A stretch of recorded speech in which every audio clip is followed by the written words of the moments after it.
पाक शाह में शामिल होंगे। तो पाक शाह में शामिल होने से पेशतर हम पाक शाह के बारे में चंद बातें सीखेंगे। पाक शाह में शमूलियत, नंबर 1, पाक शाह में शमूलियत हमें खुदावंद यीशु मसीह के दुखों की याद दिलाती है। पाक शाह में शमूलियत हमें खुदावंद यीशु मसीह के दुखों की याद दिलाती है।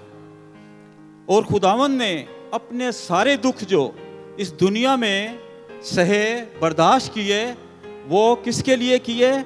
वो दुनिया की भलाई के लिए किए, दुनिया के इंसानों की बेहतरी के लिए उसने सारे दुख जो है वो बर्दाश्त किए। नंबर 2, पाक शाह में शमूलियत हमें मसीह की सलीबी मौत के बारे में याद दिलाती है। जब हम पाक शाह में शामिल होते हैं, शरीक होते हैं, तो हम उसकी सलीबी मौत को याद करते हैं। और मसीह यीशु की सलीबी मौत जो है वो ईमानदार के लिए अबदी हयात बनी। हालेलुया। मसीह की सलीबी मौत जो है वो ईमानदार के लिए अबदी हयात का वसीला बनी। हम नंबर 3, पाक शाह हमें मसीह के मुर्दों में से जी उठने की याद दिलाती है। नंबर 4 क्या है? 3 में हम पढ़ते हैं कि मसीह हमें मसीह के मुर्दों में से जी उठने की याद दिलाती है। और खुदावंद यीशु मसीह का तीसरे दिन मुर्दों में से जी उठना ईमानदारों के लिए भी भलाई का बायस है। खुदावंद यीशु का तीसरे दिन मुर्दों में से जी उठना ईमानदारों के लिए भलाई का बायस बना। खुदा ने कहा, मैं जाता हूं ताकि तुम्हारे लिए जगह तैयार करूं। खुदावंद ने कहा, मैं जाता हूं ताकि तुम्हारे लिए जगह तैयार करूं, ताकि जहां मैं हूं तुम भी हो। ये भलाई इंसान के लिए, ईमानदारों के लिए खुदा ने अपने मुर्दों में से जी उठने की वजह से की कि वो उठेंगे, जाएंगे आसमान पर, तो वहां जाकर वो क्या करेंगे कि अपने लोगों के लिए जगह तैयार करेंगे, ताकि जहां खुदावंद यीशु मसीह है वहां उसके लोग भी हों। और खुदावंद यीशु मसीह जगह तैयार करने के बाद आज तक वो ईमानदारों की शफात भी करता है। और चौथी बात, नंबर 4, हमें मसीह की दूसरी आमद की याद दिलाती है। पाक शाह हमें मसीह की दूसरी आमद की याद दिलाती है। लिखा है, जब तक मैं दोबारा ना आऊं मेरी यादगारी के लिए यही किया करो। मसीह की दूसरी आमद मुकद्दसों के लिए बायसे मुसरत और बायसे फ़ख्र है। मसीह में शमूलियत मुकद्दसों के लिए बायसे मुसरत और बायसे फ़ख्र है। इसलिए बायसे फ़ख्र है कि मुकद्दस लोग खुदावंद के साथ तख्त पर बैठकर दुनिया का इंसाफ करेंगे। ये बड़ी खुशी और मुसरत और फ़ख्र की बात है ईमानदारों के लिए, जो उसकी पाक शाह में शामिल होते, उसके खून और बदन में शामिल होते हैं। ये उनके लिए बायसे फ़ख्र है। हालेलुया। अंजील मुकद्दस में से यूहन्ना रसूल की मार्फत लिखी गई अंजील, उसके 6 बाब और उसकी 54 आयत में लिखा है, जो मेरा गोश्त खाता और मेरा खून पीता है उसमें क्या है? हमेशा की जिंदगी है। जो उसका खून खाता, जो उसका बदन खाता और उसका खून पीता है उसमें हमेशा की जिंदगी है। और यह आयत हमें बताती है कि मसीह की कुर्बानी जो है वो हमें हमेशा की जिंदगी देती है। मसीह की कुर्बानी हमें हमेशा की जिंदगी देती है। हम खरूज 12 बाब में एक ऐसी ही कुर्बानी का जिक्र पढ़ते हैं जिसे यहूदी ईद फसा के तौर पर मनाते थे। जिसे यहूदी ईद फसा के तौर पर मनाते थे, और ये ईद बनी इसराइल को मिस्र की गुलामी से रिहाई की याद में मनाई जाती थी।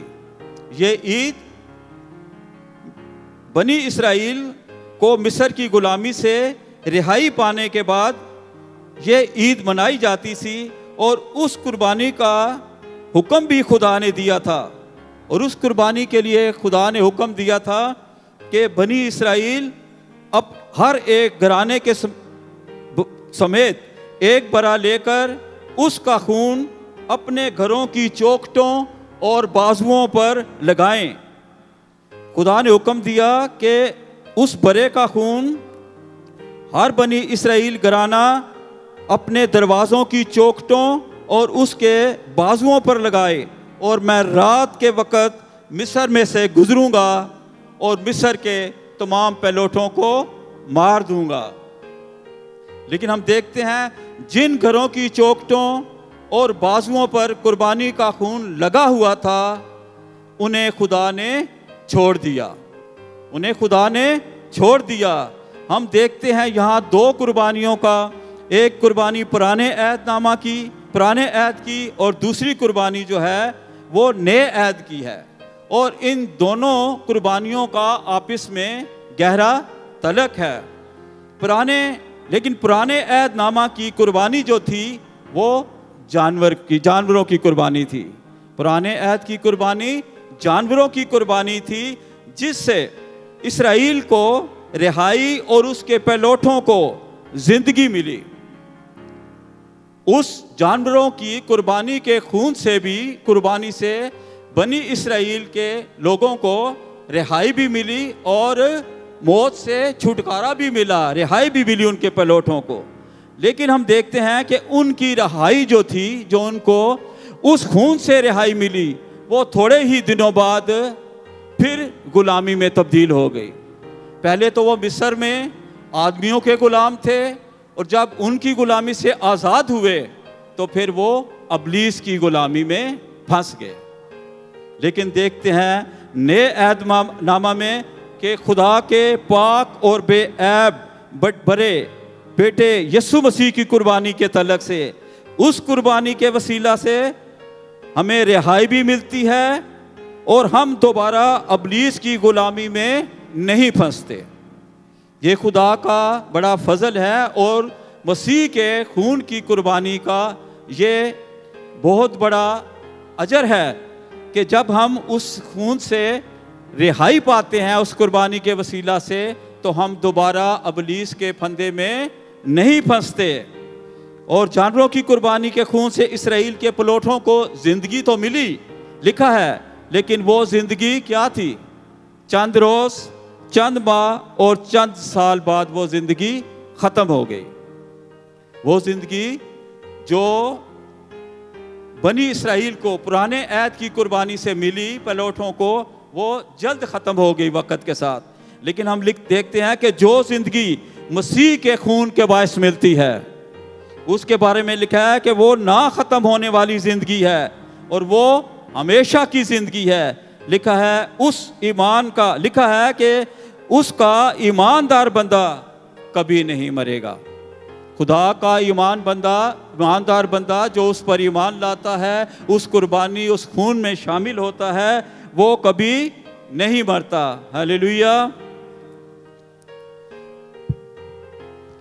अब हम पाकीशाह में शामिल होने के करीब हैं। तो खुदा चाहता है कि इंसान, जैसा कि हम हर दफ़ा सुनते हैं कि नामुनासिब तौर पर नहीं, लेकिन खुदा चाहता है कि हम इसमें पाकीशाह में मुनासिब तरीक़ा से उसमें शिरकत करें। तो मुनासिब तरीक़ा कलाम मुक़द्दस में ये है पाकीशाह में शामिल होने का कि हम खुशी और शादमानी और पाकीज़गी के साथ पाकीशाह में शामिल हों। पहला कुरिन्थियों के 11 बाब की 27 आयत में लिखा है कि जो कोई नामुनासिब तौर पर खुदावंद की रोटी खाए और उसके प्याले में से पिए, वो खुदावंद के बदन और खून के बारे में कसूरवार होगा। इसलिए खुदा चाहता है कि जब हम उसके खून उसके बदन में शामिल हों, पाक शाह में शामिल हों, तो हम नहायत खुशी और शादमानी और पाकीज़गी के साथ शामिल हों। और हम देखते हैं कि पुराने ऐद में जो ईद फसा थी, वो नए ऐद में इशा पाक इशा की ईद में तब्दील हुई है। पुराने ऐद की ईद फसा जो यहूदी मनाते थे, वो नए ऐद में मसीह की कुर्बानी के वसीला से वो पाक इशा में तब्दील हो गई है। और पाक इशा हम जानते हैं कि पाक इशा में जब शामिल होते हैं तो हमें पाकीज़गी से ही उसमें शामिल होना है। और जो ईद फसा थी और अब हम उसे पाक इशा की ईद के तौर पर मनाते हैं। और एक ईद जो है वो एक नहायत ही शादमानी का दिन है, खुशी है, नहायत दायमी खुशी है ईद। तो हम इसलिए लिखा है, इसमें मैंने बताया कि हम खुशी और शादमानी और पाकीज़गी के साथ खुदावंद की मेज़ के पास आएँ। तो अब वक्त है, हम दुआ करेंगे कि हम खुदावंद के हजूर में जब आने को हैं, उसकी रोटी और शीरे में शरीक होंगे, पाकी शाह में शरीक होंगे। तो हम कुछ देर दुआ करें। और दुआ जो है वो खुदा से बातें करना है। दुआ क्या है? खुदा से बातें करना है। बेशक हम जानते हैं कि खुदा हमारे मांगने से पेशतर जानता है, लेकिन ये बात भी याद रखें कि उसने कहा है मांगो तो तुमको दिया जाएगा। खुदा जो है वो इंसान से बातें करना पसंद करता है। खुदा को इंसान से बातें करना अच्छा लगता है, इसलिए खुदा कहता है मांगो तो तुमको दिया जाएगा।